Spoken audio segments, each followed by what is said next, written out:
लाड़काने में breaking news शामिल कंदासीं। लाड़काने जी होटल ऐं रेस्टोरेंट ते सिंध फूड अथॉरिटी जी सेफ्टी ऑफिसरनि जा छापा। नाक़िस इंतज़ामनि ते मुख़्तलिफ़ होटल ऐं रेस्टोरेंट्स ते मजमूई तौर 95,000 खां वधीक ॾंढ लॻायो वियो आहे।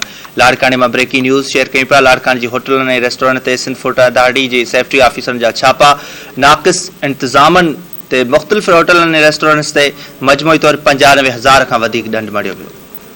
लाड़काने में ब्रेकिंग न्यूज़ आहे नाज़रीन। लाड़काने जी होटल ऐं रेस्टोरेंट ते सिंध फूड अथॉरिटी जी सेफ्टी ऑफिसरनि छापो हयो आहे। छापे में नाक़िस इंतज़ामनि ऐं मुख़्तलिफ़ होटल ऐं रेस्टोरेंट्स ते मजमूई तौर 95,000 खां वधीक ॾंढ मढ़ियो वियो आहे। लाड़काने जी होटल ऐं रेस्टोरेंट्स ते सिंध फूड अथॉरिटी जी सेफ्टी ऑफिसरनि जा छापा। नाक़िस इंतज़ामनि ते मुख़्तलिफ़ होटल ऐं रेस्टोरेंट्स ते मजमूई तौर 95,000 खां वधीक ॾंढ हयो वियो।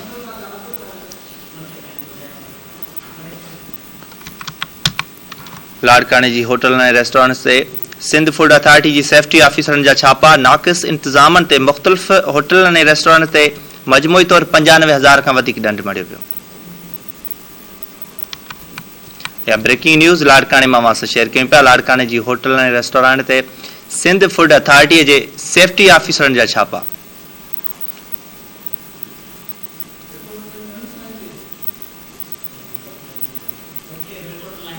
अपडेट मालूम कंदासीं। लाड़काने जो रिपोर्टर अब्दुल कादिर गोपांग टेलीफोन लाइन ते मौजूद आहे। अब्दुल कादिर, आगाह कजो इन हवाले सां सिंध फूड अथॉरिटी छापा हया आहिनि लाड़काने जी होटलनि ते। जी बिल्कुल, लाड़काने में director Sindh food authority Asha Jooney ji हिदायतन से सिंध फूड अथॉरिटी टीम की safety officer Aslam sir Mohammad Ali Suma है अकबर बिरोई जी अगवानी में शहर की लोअर बागवास ऐं दोडाई रोड से टाइम अलगाफे शनवारी रेस्टोरेंट अल जजीरा फिश पॉइंट दानियाल होटल समेत ॿियनि होटलनि ऐं रेस्टोरेंट ते छापो हणी सफ़ाई जी नाक़िस इंतज़ाम हानिकार खाधे जो सामान रखी SOP ते भञकड़ी करण ते अलगाफे शनवारी होटल मथां 50,000 रुपया ॾंढ ऐं अल जजीरा फिश पॉइंट होटल मथां 22,600 रुपया ऐं ॿियनि होटलनि ऐं रेस्टोरेंट मथां 22,400 रुपया ॾंढ विझी खेनि वार्निंग ॾिनी त हू लाइसन वठी सफ़ाई सुथराई जो ख़ासि ख़्यालु रखे SOP ते अमल कनि। ॿी सूरत में संदनि ख़िलाफ़ कार्रवाई कई वेंदी।